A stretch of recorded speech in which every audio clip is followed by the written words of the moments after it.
Hello and welcome to our weekly voice chat of Men Are Human. We are the Men's Human Rights Discord. We are the official Discord of the Men's Rights subreddit. As you can see, the main topic this week is going to be women and the men's rights movement. And how does the men's rights movement feel about women? How do we treat women? How do we accept women? How do we feel about misogyny? All that kind of stuff. But we're going to have kind of a fun week. We're going to have kind of a spicy week this week. We're going to kind of open stuff up and talk about a few different things, talking about Dr. Dre's divorce, talking about Congress and the Senate, talking about women in the draft. What does that mean? Talking about dating as a men's rights activist. We're going to kind of open it up so you guys can kind of say whatever you want to say, and we'll see how this goes. Kind of a fun week this week, kind of a free week this week. But I want to start out by addressing the myth that I did a video on this recently, that MRAs don't actually care about men's issues. It's really just a secret excuse to be misogynistic and to hate women. And that's what the men's rights movement is about. We don't really care about men. We just exist to hate women. And that is absolute nonsense. And I did a short video explaining why that makes no sense. And I'm going to actually post it right now if nobody objects. But there's so many reasons why that's such a, honestly, I hate to say it so bluntly, but such a stupid theory to have. First of all, many MRAs are women. There are female members in this chat right now. There are female officers of this group right now. There are female board members of men's rights organizations right now. The National Coalition for Men has women on the board. The idea that MRAs hate women is just nonsense, just by that alone. But the second thing is, what would be the purpose of having some secret woman-hating group? Like, what would be the benefit? Like, why would a man just wake up and think, oh, okay, I think I'm going to start hating women and being a misogynist, so I'm going to start this men's rights group that doesn't really care about men's rights at all, even though I'm affected by it personally every day. It's secretly just about hating women. It wouldn't serve any purpose for that guy. There would be no benefit, because there's very little benefit in being a men's rights activist. Socially, financially, and we might talk about how that relates to dating in a little bit. But when you become an MRA, you essentially cut yourself off from a lot of society, because a lot of society will see you as this fringe, radical, extremist misogynist. They have a false perception of what MRAs are.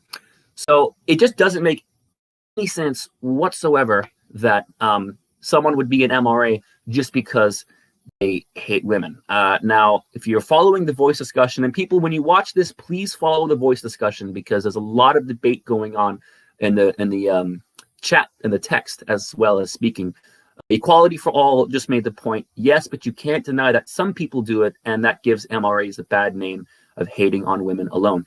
I will agree this is a problem. I will agree that there are people who act in bad faith, or there are people with toxic views and misogynistic views who kind of wander into the men's rights movement.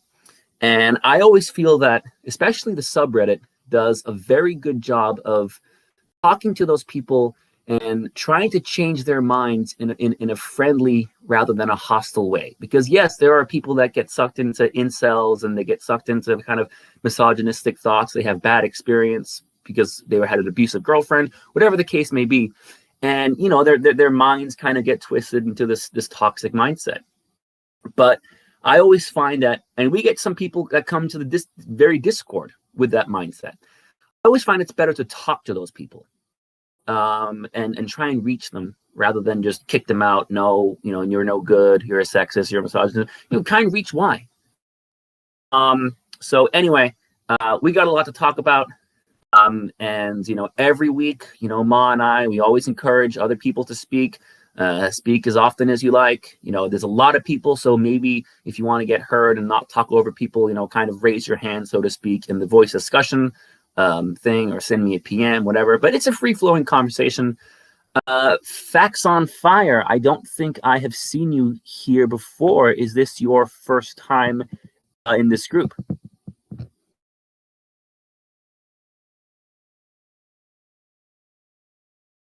It's okay if you don't want to speak, but if you if you let us know if you don't have a mic or anything when you join the chat, we won't bother you. But everyone is free to chat, and contradict us and so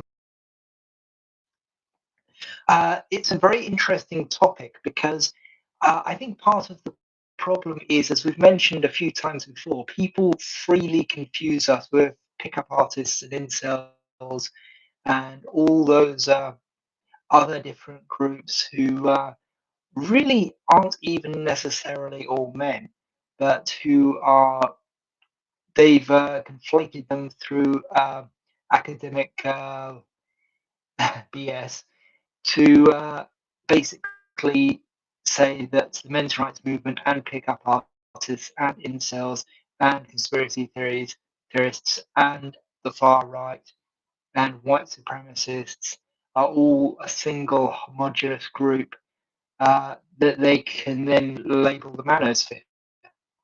And I think that's it's a constructed thing that people is built to take advantage of people's ignorance about these different groups, because not many people know that we exist yet, although there is a huge amount of interest in our issues. Blue, do you have any examples of this in action, by the way? Because I've got a few, and I was going to see if I could hunt some out. Almost every day. In fact, what inspired me to make that video was a Reddit post I made, I think 2 days ago, where I went. I'll post it if people want to see it. I went to, if you know, No Stupid Questions is a subreddit that's generally very relaxed. People generally don't aggressive, and they're very tolerant of people saying things and asking kind of whatever they want. And I got responses saying, oh, because it's a hate movement, because it's a hate group, because they're incels, because all of that. And it's like, wow, so even people who are rational and good, decent people, intelligent people, have such a toxic view about the men's rights movement.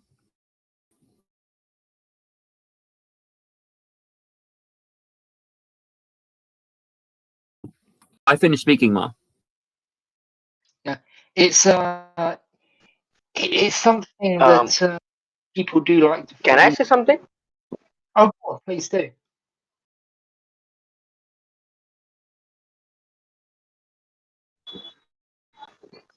I mean, I really hate those, pickup artists or, with the bro signs of theirs. I really hate those guys. Personally, I think that half of the stuff they say about women being hypergamous or being being a being what you call an alpha male, being a Chad, uh, women having high standard, being phone zone is practically all nonsense, which are being sold to men, which again has having very negative effect on them.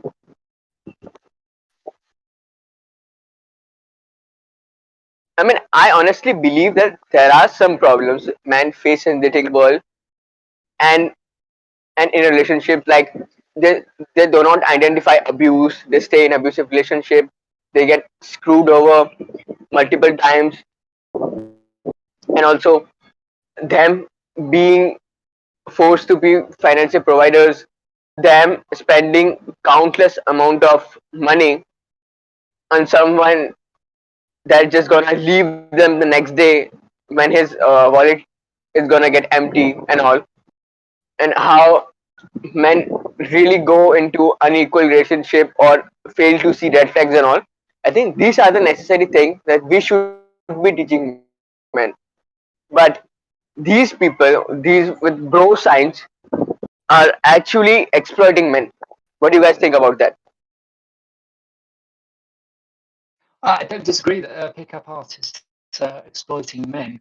I mean, it seems quite obvious that most of them have a book to sell or like something like that. A lot of them seem to advertise vitamins on their websites. There's quite a strong sense that they're basically a variety of quote unquote self help guru, but a particularly toxic kind. We don't have anything to do with them, in case it wasn't clear to anyone listening. But Curious. people do like to inflate. Sorry, go on, Blake. I would just be curious, given this week's topic, this might be a little bit of a spicy one. What do some of the female members here think about like pickup artists and red pill strategy, like Frame and all that? Have you ever encountered guys like that? Did a guy ever hit on you or approach you like that? What was your feeling? What was your reaction? What were your thoughts in general, etc.? I have a couple of experiences with that. Fire away as much as you like, and obviously, if somebody's uncomfortable, don't say it, but you're free to say whatever you want, really. I mean, okay, so this isn't like always necessarily pickup artists, but this happened a lot when I was younger with people thinking that I was much, much older than I actually was. Don't bite me, please. Sorry, I'm dealing with a horse at the same time. I would have people come up to me. A horse, yeah, sorry. He's being snippy. Oh, this is a channel first. Sorry, Karen. I would have men come up to me while I was at restaurants and say how good I looked that day, and that they wanted me to go home with them, or called like a tall glass of water. And that's my experience with those kinds of people, and they're never good at all. So, Yidia, I really don't. how old were you? Yidia just said super toxic guys. Yidia, if you are able to speak or want to speak, feel free to go next. Equality for all. How old were you when this? You say people thought you were much older. How old are we talking? Oh yeah. How old were you and how old were they? So I would be like 12 years old, and these would be full-blown adult men that looked like they were in their 30s, thinking that I was 18 or 19 and wasn't. I think you said, so did you say you were taller than average? Oh yeah, I am way tall for most people. Okay. I think we would just creep. Not to like try and one up you or something. I'm not actually even necessarily saying this was traumatic really in any way, but I remember I was 14 and I was with my mom and we were shopping at this one place, and there was a girl in college who kind of started flirting with me, and it was pretty obvious. And my mom said, "Oh, this is my 14-year-old son." But the look on her face, she looked horrified. But 12 years old, 13 years old, I have to think that some of those guys knew what they were doing. Yeah, and I mean, unfortunately, that's the nature of the state that I live in. Like, I know I bring up, oh, well, this is what happens where I live. And unfortunately, the majority of it is true, that the state that I currently live in right now, those men are very common. All right. We'll do it in public places. This is Utah, right? Yes, it is. That's right. We got to get you and Kathleen together because she is a falconer, so she also raises animals. So you raise horses, she raised falcons. We could do like a men's rights animal channel. That'd be fun. I'm so down. Well, but now, Yidia, do you want to speak? Can I say something? 1 second, Zad. I want to see if Yidia wants to share what she was talking about. Because she said, answer your question, super toxic guys. She said that in the text, so sometimes she can't always speak. But in the meantime, Zab, why don't you go ahead? I mean, when you first said that guys come up to you and says you're pretty and overall flirt with you, I honestly thought that it was kind of pretty normal. But after when you said that you were 12 at the time and other guys were 13 and 30 years old, almost 30 years old or older men, it's really disgusting. And how people would actually really have any confidence or have anything to do stuff like that in public. And honestly, it infuriates me that people, that guys or some women too actually have nerve to go to do something like that in a public place. Don't they get scared of anything or scared of being called out or anything?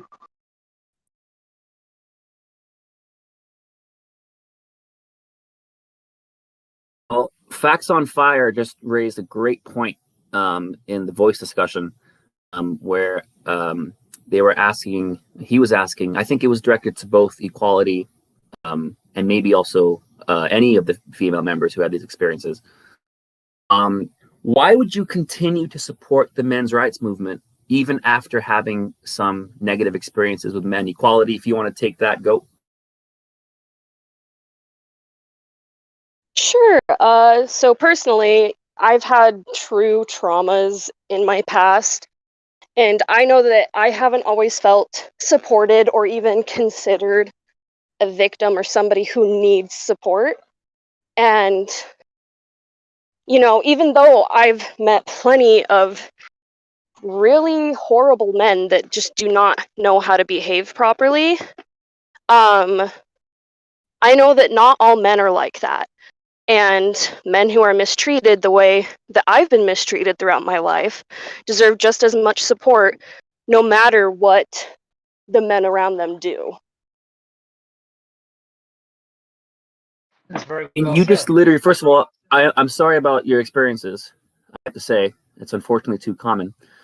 And you just literally use the "not all men" line. And a lot of feminists on social media seem to hate that line, "not all men." But I think you really do kind of have to say "not all men." It's so unfair to not say "not all men" because you don't get to just make some vague statement about men and I'm not allowed to say, wait a minute, I'm not like that. Now, I have a right, anyone has a right to say, hey, listen, you can't generalize me like that. I think not most men would be probably more accurate because not all men implies that the good ones are the minority, whereas the majority of men are the kind, not like that. So it's, yeah, I think we need to have a look at that slogan and maybe come up with something better. I mean, the feminists now are saying too many men, but yeah, we really need to look at that and find something catchy that's says the same, expresses that like not 90% of men. But yeah, so Yidia, did you want to say something? Is your mic working now? She said in chat that she can't speak. Okay. Well, that's a shame, but I'm glad she's still around. One thing that we really should address is how feminists go after female MRAs. I think that's I think it's kind of disgusting, honestly. But if if people don't want to talk about it, then that's okay. But I think that like the pressure put on them for supporting men is actually pretty awful. It terrifies them. I mean, and I absolutely despise identity politics. I hate the fact that I completely understand why they do it. I hate the fact that Abba and Preach get to say conservative viewpoints because they're black, and I hate the fact that Cassie J got so much attention because she's a woman. I don't think race or gender should matter at all. But the fact of the matter is, it's like that, and those people are running with it, as frankly they should. Frankly, they should. I mean, I completely understand why being a woman gives you a huge advantage when debating this. So if life in society hands you an advantage, use it. Honestly, use whatever advantage you can get. But it's terrifying to feminists to have a woman say, I have been a woman my entire life. I've experienced being a woman in my entire life. And I think that the men's rights movement is valid. And I think that there's some toxicity to feminism because it's very difficult to accuse a woman of misogyny. So, of course, what do feminists do? They invented ingrained misogyny. They say, oh, well, you're misogynistic, you just don't even know it because you were raised in a patriarchal society. But I mean, look at what happened to Erin Pizzey. She was a feminist. She was opening domestic violence shelters for women. And then she realized, hey, you know, there are some abused men as well. So maybe, you know, as a feminist, to be equal, to be fair, I'll open up a men's shelter as well. Nothing wrong with that. But oh no, she got so much abuse from feminists. She was getting death threats from feminists. Not because she was against women's shelters. She completely supported women's shelters. She just wanted to also open a shelter for men too. Feminists couldn't accept that because they couldn't accept the mere thought of acknowledging the fact that male victims exist. They can't accept the male side of things in general, personally, in my opinion. I don't think they're willing to understand or willing to hear about the male side. They want to hear what they have been taught for years and years and years, for decades now. And they don't want to hear anything else, and they can't stand female MRAs because it's someone going against some of their own gender. And so then they try to make up the lie that we don't understand the pain, we don't understand the stuff they go through, the supposed sexism they go through at times. Yeah, there are some horrible things that happen on both sides. And I think it's that view of equality that they aren't willing to accept, to be frankly honest. They don't want to be able to see that, yeah, there's some horrible shit that happens to females in the world. Personally, I've gotten through some horrible shit in life. But there's also some really horrible shit females do to men all the time, every day. And, you know, one of the biggest arguments I've heard over the years, oh my god, I'm 19. But for the little bit of time I've been in MRA, one of the biggest arguments is, why are you supporting men's rights? Men already have rights. Well, there's a difference between what was written, at least in the United States, by the forefathers years ago, and it was only men that signed it, and what their social rights are, what their rights to emotions and rights to just being a human are. And they don't understand that. My teacher, sociology teacher, was actually teaching sociology today, and the topic of domestic violence, sexual harassment, rape, acid attacks, and all of those issues came up.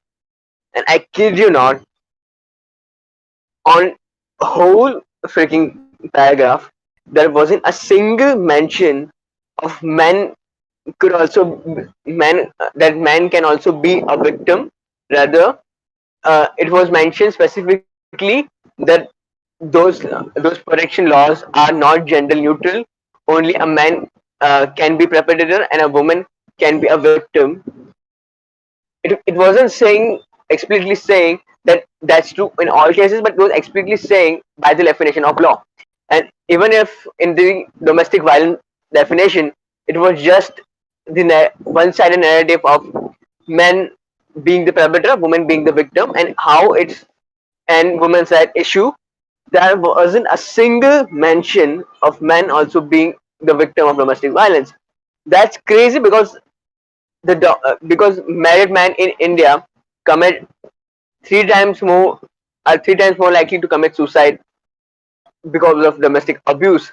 And there are so many cases in India when men are suffering from domestic violences. There are so many incidents where they aren't able to report it anymore. If they report it, they are the one going to jail. I mean, so much horrible shit goes through. We hear about it every day, and there wasn't a single fucking mention of men also being able to experience domestic violence by the hands of women. You think, Zad, do you think that is done because feminists in India believe that domestic violence against men exists, or do you think it's an intentional lie? I think it's an intentional lie. I think there are three kind of feminists in the play. First, who actually do not care about men at all and think, oh, men can take it, it doesn't matter. And the second kind that thinks, oh, I mean, it's worse when it happens to women. And if we acknowledge domestic violence happening to men too, it's harmful towards women. And third kind, that's basically explicitly said it's time for men to suffer. I am quoting one of the leading feminists who fight against domestic violence against for women, who explicitly said it's now time for men to suffer. Right, because acknowledging it happens to men too makes their argument about patriarchy and domestic violence being a function of gender dynamics. They lose that argument. So that's exactly what the Duluth model is in the UK, in the US. That's exactly what the domestic violence laws proposed by feminists are in the UK. Now, M. Painter, aka Mike, you messaged me and said you wanted to say something. The floor is yours. Yeah, I was just going to pull you up on saying Erin Pizzey was a feminist. That might be pushing things slightly. She was definitely part of the women's liberation movement, as it were. But the biggest reason she actually got the stick that she did was because she immediately tried opening the men's shelter alongside the women's shelter in Chiswick. And the only reason that shelter actually failed was because she couldn't get the funding and couldn't get the support.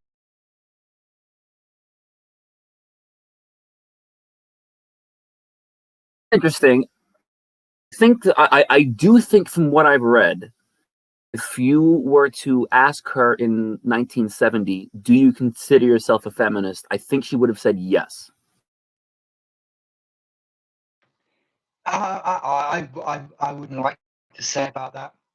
I mean, I think feminism and women's lib are very different movements. The latter having a point, to be honest. Women's lib, I mean. But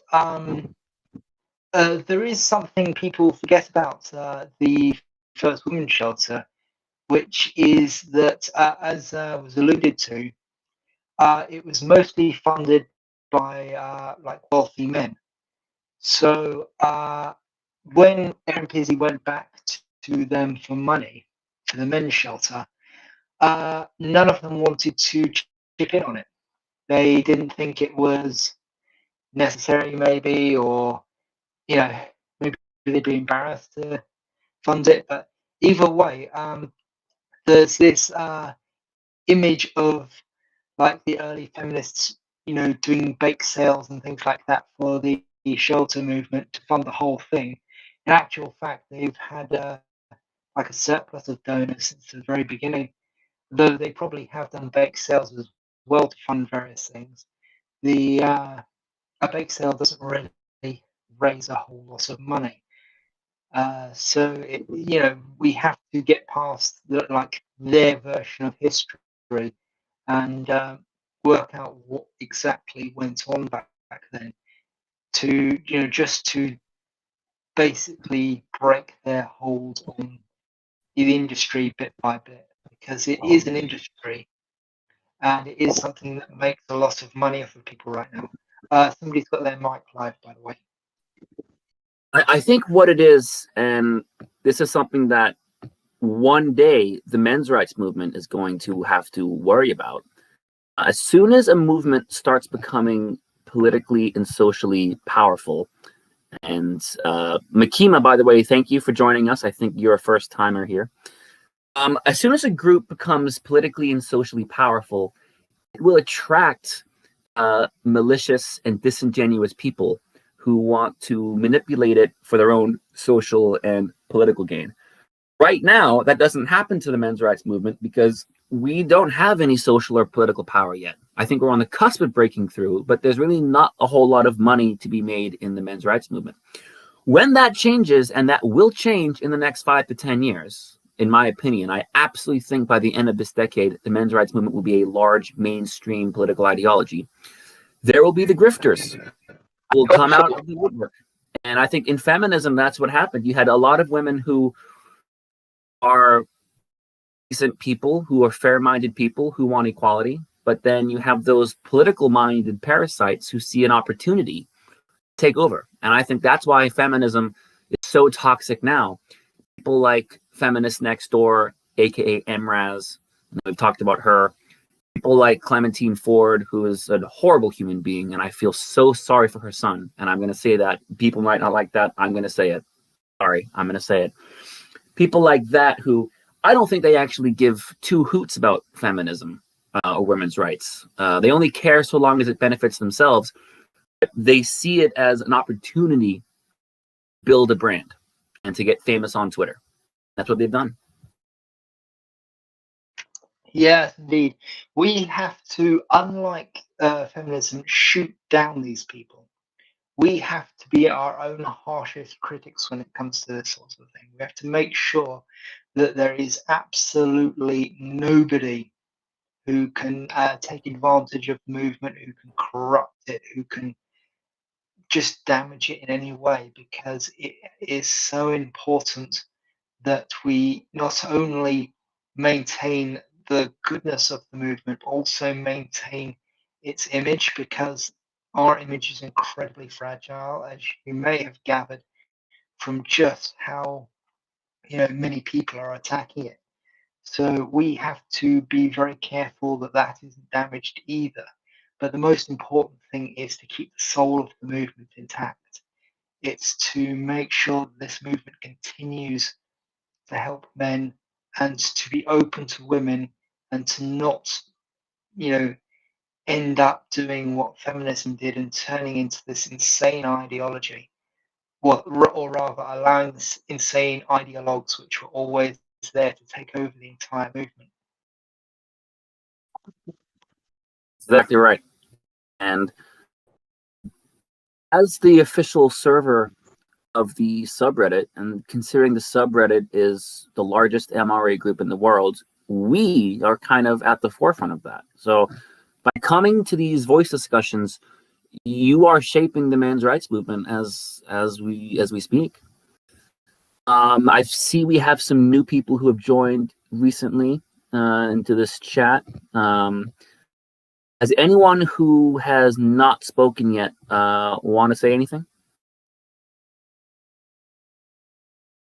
Don't be shy. Only get one first time.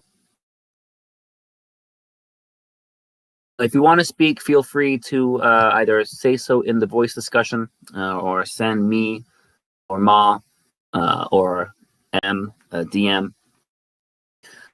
Trell is saying, yeah, I try and keep incels out of MRA spaces because it hurts us all. Then I don't see feminists often calling out sexism within their movement, and it seems that men's issues can sometimes be viewed as collateral damage. I would halfway agree and halfway disagree. I obviously want to keep incel ideology out of the men's rights movement. But an individual who wanders into the server announcing themselves as an incel, I think is not necessarily a bad person and is not necessarily a sexist person.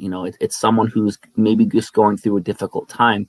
I think that it's better to make at least initially an effort to kind of reach out and talk to them and communicate to them, and maybe kind of put them on a path of more productive, more healthy, more positive path. I also think that it's important to distinguish between basically two different kinds of incels exist. There's the incel who is part of the whole misogynistic, toxic ideology. Then there's someone who is just the literal definition of an incel. They don't hate women. They're just someone who, for whatever reason, their appearance, their personality, their confidence, their health condition, whatever it is, they're just not able to find a partner as much as they would like to. That person certainly should not be shamed or called a misogynist. So yeah, I think when someone comes into the group as an incel, I think they should be communicated with first. Okay, Kaiser Defender. Just really quickly, Kaiser Defender said the issue with saying they're different, in quotes, is that the social definition of an incel is purely the first. I see what you're saying. Yeah, the social definition versus the literal definition. I see what you're saying. by the way, in the voice chat. Sorry, Ma, if you want to go on. I was just saying that I think that a lot of them are very damaged people, and that we need to have a lot of sympathy for men who are in that sort of situation, because they are on the absolute fringes of society, and then people are dumping on them and dumping on them, and of course they're going to hate everyone if everyone's dumping on them. I mean, we need to be very careful of playing into the same bad PR that our own movement has. We need to judge them as individuals, I think. And I think we need to just, reach out to them and try and help them become a less toxic community, and to help them individually if possible. I mean, we have had incels on here, and we've never had a problem with any of them.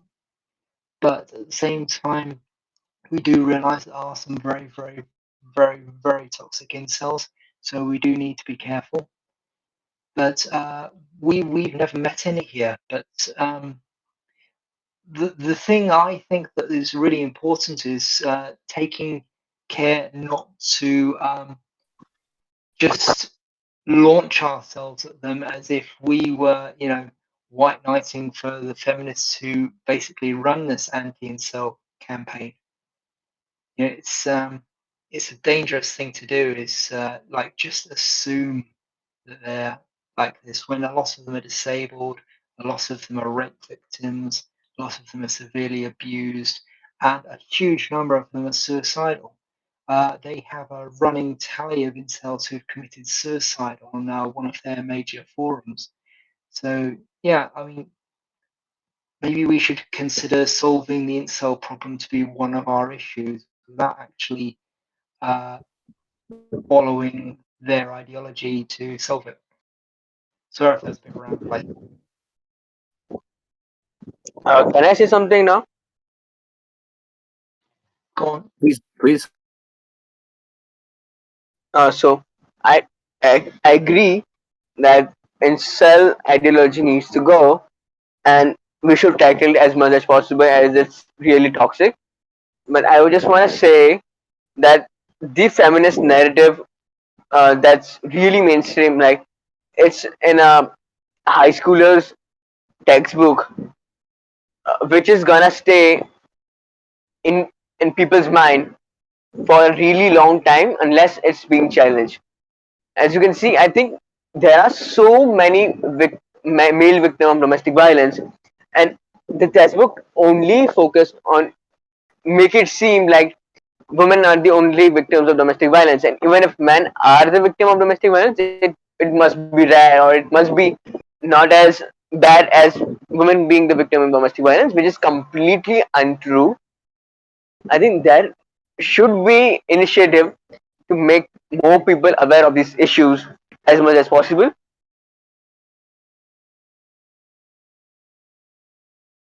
The thing is, men have to know that they're victims of domestic violence. They have to know that it happens to them because it happens to them. They're just not supposed to say anything. Now, Steve was saying that feminism should be classed as a mental disorder, and then he did correct himself and say he means the extreme ones. I agree. Just always be careful, and I'm guilty of this too. I make this mistake too. Be careful of how you phrase things, and be careful what sentences you say when you talk about feminism. I sometimes have that habit of saying feminists do X, Y, and Z, when I don't mean all feminists. But Zad, to what you're saying, how do you think you solve that problem? How do you think you get men to start publicly saying, I'm a victim of domestic violence and I deserve to be heard? Because it's not, to be honest, it's not a sexy topic. Like, imagine being on a first date and talking about male victims, or any date, or just at a party, or at a club, or just literally anywhere. It's an uncool topic to bring up. It's a quote unquote lame topic to bring up, but it is a very real problem. How do you think we make it acceptable? Or at least let's talk about India, because this is where you have direct experience. How in India do you think we can change that? Well, I already have given a few suggestions regarding Men's Day, because probably that's the only day where you could people would listen more to men's issues, or would be surprised to know there is an International Men's Day, or if there is International Men's Day, I didn't know about it. There, and what else do I do, should know about it, or etc. Like that. I mean, look around us. There are countless initiatives to raise awareness, being it from radio, books, TV, government initiatives, conferences, posters, protest, uh, parade. I mean, there are countless ways to make it seem to people, make people think, make people take interest in it, make people challenge their views on it. I mean, there are countless way. If there is a will, there is a way. I mean, there are countless things I can really do right now. I can just print out some posters and and and and give them out near a public park or etc. But I think most effective ways to do it would be when it becomes a trend, like how it's going on social media, how more people are talking about it, and how how much of a hype we are giving, or how much attention we are giving it. If let's just say on International Men's Day or any particular day, if people actually, if we make people actually think about it, and if we can actually turn it into a trend, or make it more hyped, and make people do as much as possible at the same time, I'm really sure it would have really good contribution to our cause. I'm talking to a graphic designer at the moment with the view of hopefully making some things that we can use on International Men's Day. But it's yeah, I mean, I'm just really looking for somebody to knock us up a flyer or something that I can print up and like distribute to everyone to put up on International Men's Day if possible. Such a good idea. Anyone? Yeah. Oh my God, that's and I used to do that in LA. I would just go, literally I would make Microsoft. I actually I'm pretty sure I posted some of the pictures here like a year and a half ago. Have. I would just go to Microsoft Word and just make some flyers and just go hang them up. And they're not the fanciest, obviously, it's just a Word document. But I would hang back about 100 yards or so, and I would just kind of casually watch people go by. I actually did the video about when I confronted the woman who ripped it down. I think we talked about it here about a year ago or so. But I would casually sit back and I would watch, and I'll post that video if people are interested, by the way. But I would watch, and people would stop and they would read it. And some people would laugh. Some people would kind of nod their heads. Some people would kind of shake their heads. So there were positive and negative and neutral reactions. But people did stop and read. They would stop, and sometimes they were pretty long. Sometimes I squeezed like 3 or 4 paragraphs, and people would stop and read the whole thing. So it's something that is interesting to people. It's something that it does grab your attention. And as Zad was saying, and as everyone's been saying, really, enough men and boys go through this so that almost everyone either has gone through this or knows someone who has gone through this. So I think our audience is out there. Yeah, I've had multiple men tell me their stories about any kind of like me inquiring about them or anything. But I mean, I think this was actually Zeta's idea to put up the flyers all over the world at the same time, take photos of them and post them with the Men's Day hashtag. But I do think that if you can do the Word document thing, but if we can wrangle it, then we, might be able to get you like a more professional looking flyer that you can print, or maybe even distribute it to you somehow. we were floating the idea of putting them on Amazon for free and then getting them to ship them to you so that we don't even see your address. So I mean that would just be the price of shipping or something. But yeah, any ideas on where we could get an artist who could maybe make us those? Oh, we can maybe post it to the subreddit. I just want to add something to it.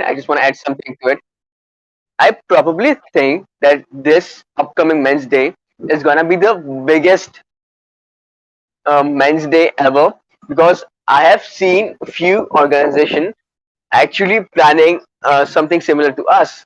And what I'm gonna do is, like you said, gonna print out some flyers and all. Plus, I wanna actually put some citations, some other website that actually cover stories about domestic violence in men, like Men's Day Out, that's focused on India, and also a few word documentary made specifically on male victim of domestic violence and all. I would just put it right there on the flyer and give them out near colleges, or near courthouses. Or I am probably thinking that maybe we should draft a letter concerning these issues and hopefully give them to politicians, politicians, media houses, etc. And we should also set up charities on International Men's Day. Yeah, I mean, they're all good ideas, and I think that we can get mainstream. I mean, a couple of years ago, I noticed there were actually like leaflets and things for Movember in places like Yo Sushi, and I think a couple of other big corporations have gotten on board with Movember. It's a very, very good charity if you can get involved, and I think that if we can sell our issues the same sort of way, we can get that same kind of support, because people do want to help others. I mean, they might not have as much sympathy for males as they do for females, but they can still get on board with us one day a year. I mean, if we show them our stories, I think we can build a lot of empathy.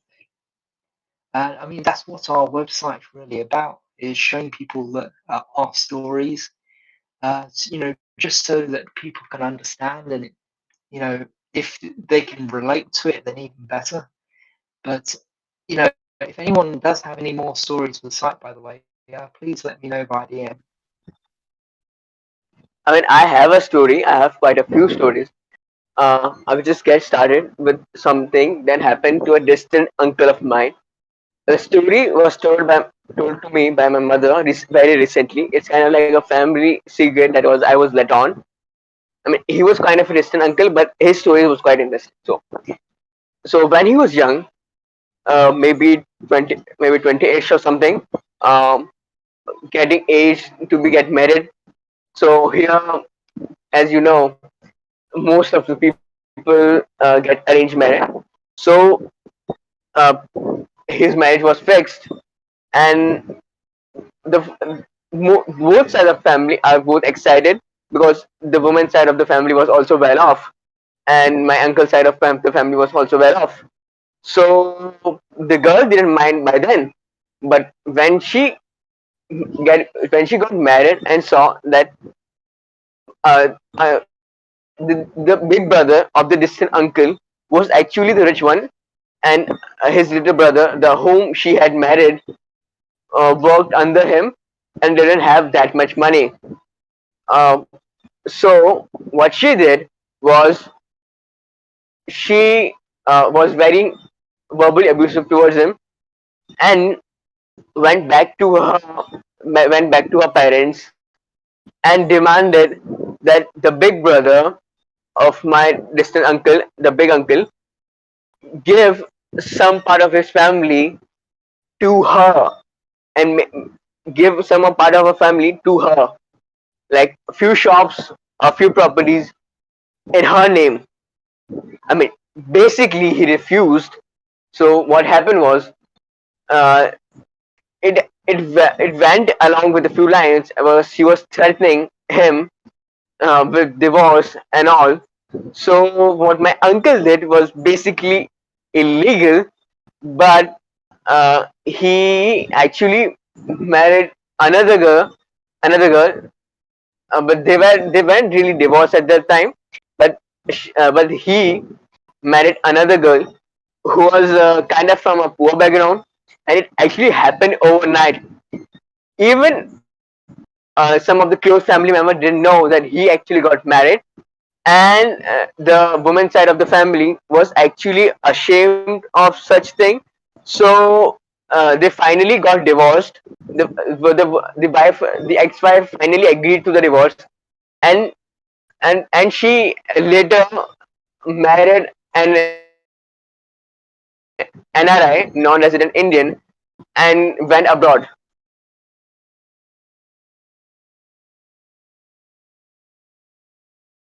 I bet that happens all the time. It's an interesting mess of a story. That Yeah. like the whole convoluted family. I mean, I got few. I mean, I got tons of stories like that. I mean, one uncle of mine actually caught her wife cheating. So they also had a few year old son at that time, which is probably 12 now, right now. And I have to say, I mean, the uncle who caught her wife cheating was quite a good person, actually. He's really a qualified person. He has a great job. He has a great family. He's a great and nicest person I know. One of the nicest person I probably know. So now, first he wanted divorce, but the woman's side of the family practically refused, threatened him, and said that they don't want to have their daughter divorced, and his wife actually also didn't want to divorce him. So what happened was that he didn't take divorce. They just live separately right now, because even if he were to go to get divorced, he would probably get screwed. Would have to pay maintenance and all, and would actually, and there would be a lot of false accusation coming his way. So because of that, he cannot divorce her or marry someone else and move on with his life. Yeah, interesting stories.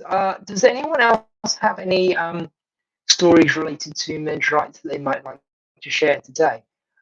We probably haven't had as many of the women telling about their stories with feminists as we could have, or as coming out to their families and things like that. I think we should probably ask. I've actually been hopping around the chat, DMing people, and I actually have DM'd all of the female members in this chat and almost everyone in this chat asking if they'd like to talk. And I'm getting responses that, not yet, or I'm kind of busy. I will maybe later. So everyone's kind of aware that, especially the female members, are kind of aware that they can speak kind of whenever they want. So I did kind of email that and say, listen, whenever you want to go, just start talking, and, because it is kind of the topic. So feel free to come back to that anytime. Would anybody be interested? By the way, I actually made the Sam Cedar show yesterday, but he wasn't on. Was two guests and Emma, and so we just had a casual chat. We talked about coffee, talked about football, talked about soda, and then we talked about Jeff Bezos. Equality for All is saying stuff. I was going to ask you guys, do you want to move into, if people are interested, let me know in the voice discussion, subject of dating as an MRA, if that would interest you. But Equality for All just said, I've only ever had good experiences with feminists. That's very interesting. I have to believe that that's something that you would get in Utah, because the feminists that I met in Los Angeles and London were extremely toxic. So I wonder if, and feel free to chime in on this if you'd like, think that Utah is a place where, like you've been saying over these last few chats, there is an absolute need for a women's movement, and it is very repressive towards women. And so feminism there is much more genuine and much more valid. I don't know if you would agree with that or not, or if you want to talk about that or not. So anyway, To be honest, I think we need to steer away from saying that feminism is needed, because what's really needed is a women's lib movement, or better yet, an egalitarian movement that can work with men and women to make all laws more fair. Because what's really damaged rights has been feminists going into countries like India and like the Indian government trying to institute a fair and equal rape law, and feminists saying no, exclude men, and then the Indian government basically coming back with a version of the law they had before. It's, you know, what we need is like an egalitarian movement who can shoot down the feminists when they're, you know, taking advantage of these really quite unsteady new countries that need a lot of support and need a lot of guidance from like egalitarians. You know, it's very, very dangerous for us to say that in this country they need a movement that's going to attack men and try to you know, undermine their rights, and who will pretend they're for equality by saying the word equity, and behind the scenes be like undermining equality for everyone and creating shelter movements which actually harm women and things like that. It's really, really, really unhelpful to say, you know, as I said, the feminism thing, because, you know, I think we all know what they're like.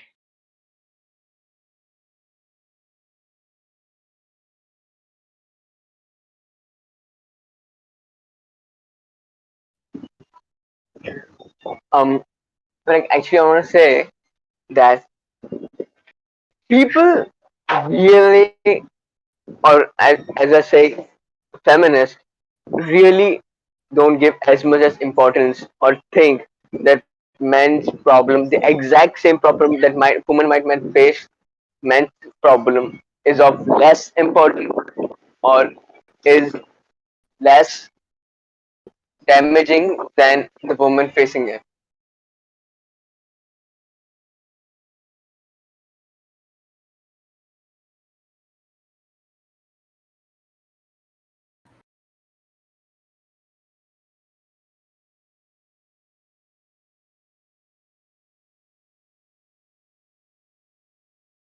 So does anyone want to talk about something different or perhaps related?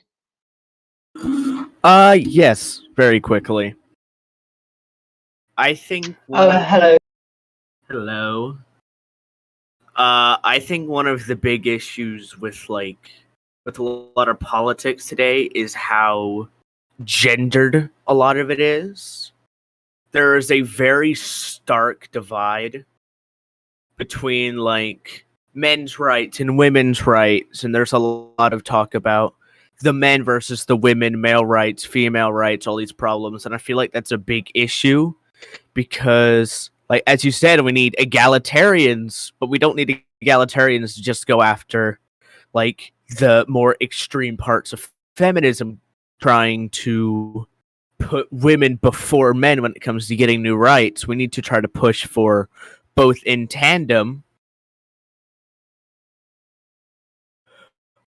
because there's this issue where one group will focus on a specific rights, like especially for MRAs focusing on men rights, this because that kind of deprioritized women's rights a little bit. That's why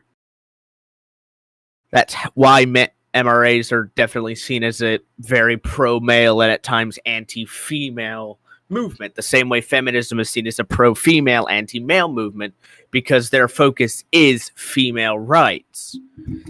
male rights for feminism is secondary, same way female rights for MRAs is secondary to male rights, because that's the key issue. I think that's a big problem in a lot of politics, especially for things like domestic violence, sexual assault, that arena of things where 90% of the arguments around it is male victims versus female victims. That's a lot of stickling point. People spend so much time talking about it that we're focusing more on, should we start giving male victims more, support? Should we give female victims more support? Should we start opening up more shelters for this group or that group? We need to just focus on getting support for victims. We need to stop focusing on how many male victims are there compared to female victims. How do we, get this? We need to get this information out that, yes, there is a smaller divide than many people might think. But the problem is that we are so stuck on this idea of male victims. We have to help the male victims, but also there's also female victims, but feminists are focusing on the female victims, so MRAs are focused on the male victims. And then nothing gets done, because then we sit in the corner and argue all day about who has it worse, men or women. You certainly have a good point there. I mean, what we really want is just help for victims generally. That's why we keep saying that domestic abuse and rape aren't gendered crimes. I mean, because they're really not. If you look at the statistics, it's very hard to get men to open up about it. But if you can get them to open up about it, you find it's pretty much equal across the board. So it's really a case of tribalism and feminists wanting to monopolize the entire budget for domestic violence and rape victims and so on. You can see that in the chat actually earlier. Somebody was talking about how they had like a bunch of stuff about female victims and then one thing about male victims, and the feminists got into an outrage party about it, and they demanded it be removed because male victims are rare, which is like 2/3 of the attention was given to women or something. But we do want help for all. I mean, we don't benefit at all by female victims being left out in the cold. So we really, really, need to advocate for a holistic approach to domestic violence, which is something which people have been worrying about since they kicked Aaron Pizzi out. We may not. It's so hypocritical the argument that, oh, well, men are less likely to be victims, so therefore let's just totally ignore them. You wouldn't ignore gay rights because there are less gay people in the world. You wouldn't ignore women who are injured in the workforce because most victims are women. So even if that argument was true, which it's not, that men are such a small minority of victims, it wouldn't matter anyway, because every individual deserves to be treated equally.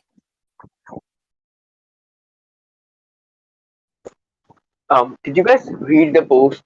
I sent it, the screenshot of the Instagram post I sent down the lounge a couple of days ago. Did you guys see it? I think so. What was it again? I mean, it was actually saying that people complain that feminism is being hijacked by man-hating bitchy women, but they expect women to be nice to them.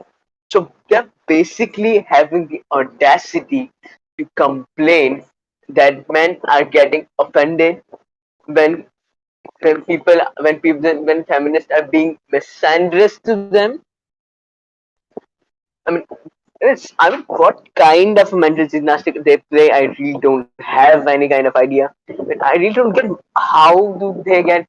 I mean, how can they even post such a nonsensical thing and feel like they are in a justified or they are in the wrong in any freaking way? I mean, look, they think it's justifiable. Them being the way they are is justifiable, which is completely wrong. And also, I don't know what is their obsession with making other people having the same ideological label as them.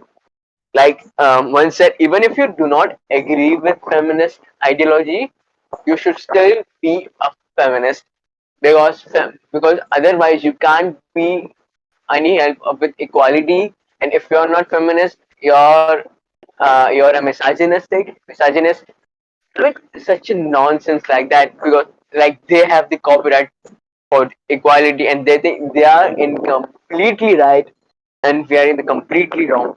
But they cannot digest the idea that they cannot be wrong in any freaking way. I mean, it seems like we do not call them crazy for nothing. It's basically like they are it's like arguing to some of them, or some of their response or logic is like uh, convincing a wall, a non-animated object.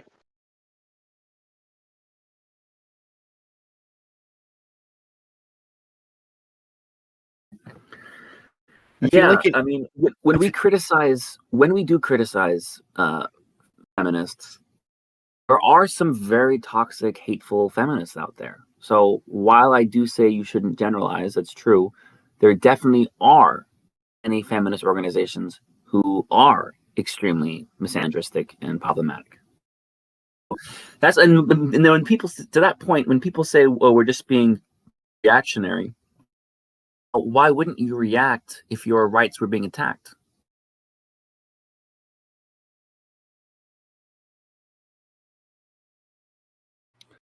I feel like a problem with that is, first of all, feminism itself does not have universal support from everywhere. Same with MRAs. The MRA movement in general is a good example of feminism not having universal support. So that's not here nor there for my point. So that was pointless. The reason a lot of feminists will call themselves would be like, if you don't support feminism, you're misogynistic. It's because feminism is generally seen and treated as the focal point of the push for women's rights. So for a lot of people, women's rights are in one way or another tied to feminism, because feminism has made many good steps. Feminism has taken part in many good social changes, especially in things like movies and shows and media. There's been a lot of positive changes in the past 2 or so decades that feminism has taken part in. And we need to recognize that feminism has some good goals. It has done some good things. Feminism is not here purely to hate on men, purely to only fight in the name of women's rights to the detriment of men. Same way that men's rights should be pushing mostly for men's issues, but also pushing for the female issues that come with that. So there have been anti-male feminist laws, but there's plenty of laws that are the flip side of things. There's a lot of problems. Oh no, what is Okay, Sure. I'll call you Yeah. out I now. mean, you I'm gonna won't call find you out. us. You won't I find don't us. agree at all. I would say, yeah, I won't disagree with that. I won't disagree that there's a valid cause for feminism and there are valid women's issues. Sorry, Steve, you wanted to talk? Yeah, I was just going to say, call it out. You know, you tell me one law where males are I've got an advantage over females. I don't agree. I also don't agree with there's been good positive stuff. Beyond getting the right to vote, tell me one good step. Because I can't see it. I really can't. Most of the good steps that I've personally seen are social. So one of the better examples of this is the better representation in a lot of media. 20 years ago, half the female characters we have in media now would be unbelievable. They just wouldn't happen. Same thing with a lot of the gay characters. Like, if 20 years ago you went onto Netflix and there was a category specifically for LGBTQ plus media and movies and shows, most people would lose their minds because you just didn't talk about it. Okay, I'll give you that one. I do think, however, it's gone too far now. I think About- the about main women is the best positive. example.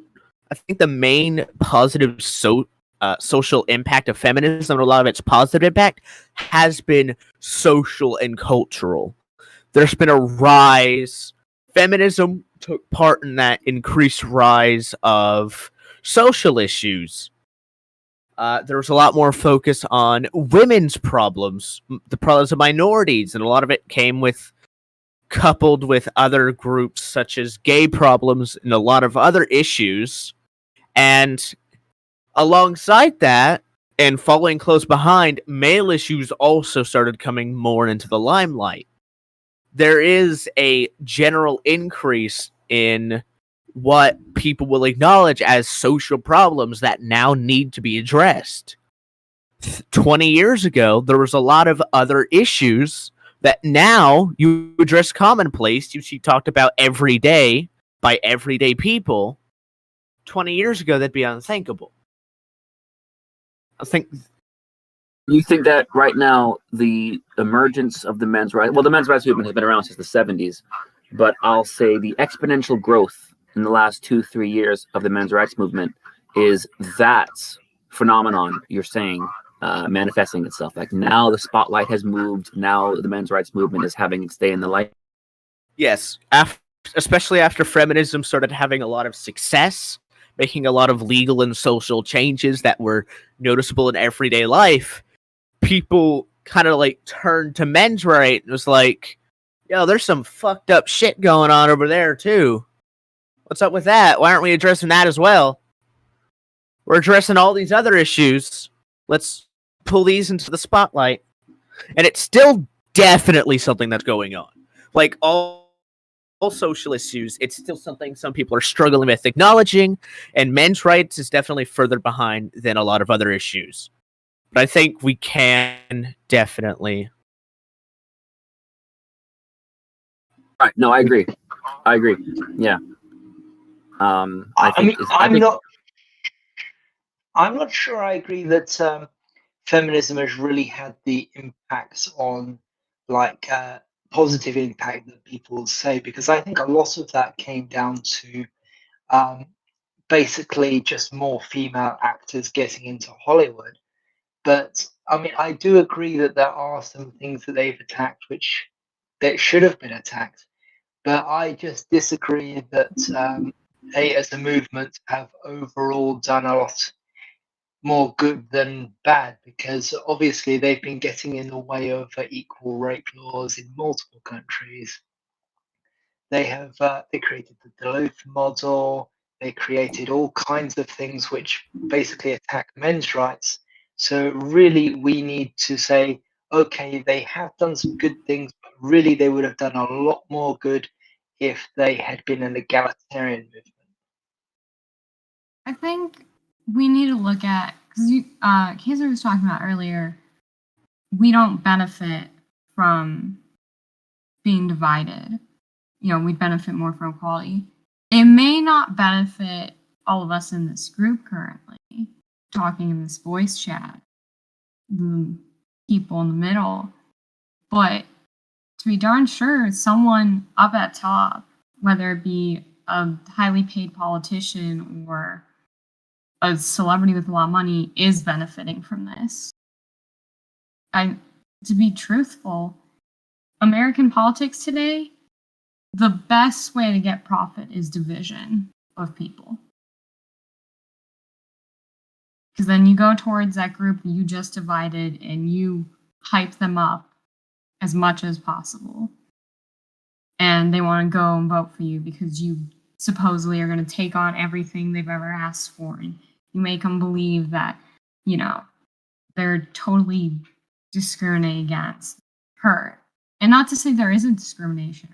There is, but they amp it up to make it sound like everybody everywhere is oppressed extremely, I guess, is the best way to put it. Very good point. Sorry, I was just going to say, that's a really good point. And you've also described how the family court works in Western society. It's all about adversarial, make them fight as long as possible, earning as much money as possible. It's not about kids at all.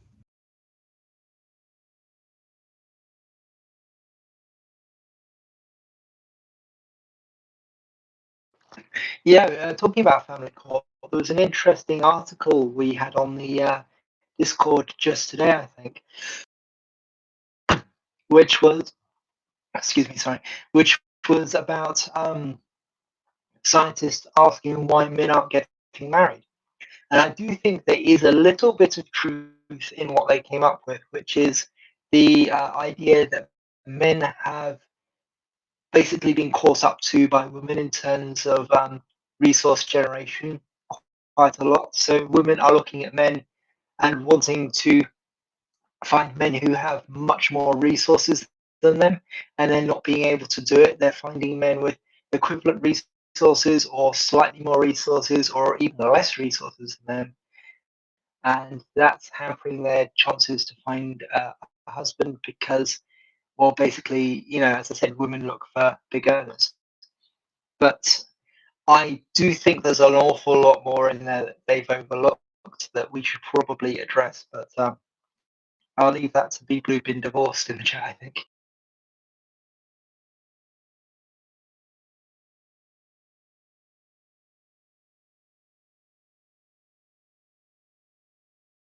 I think now we're kind of getting into the free chat portion of the talk today.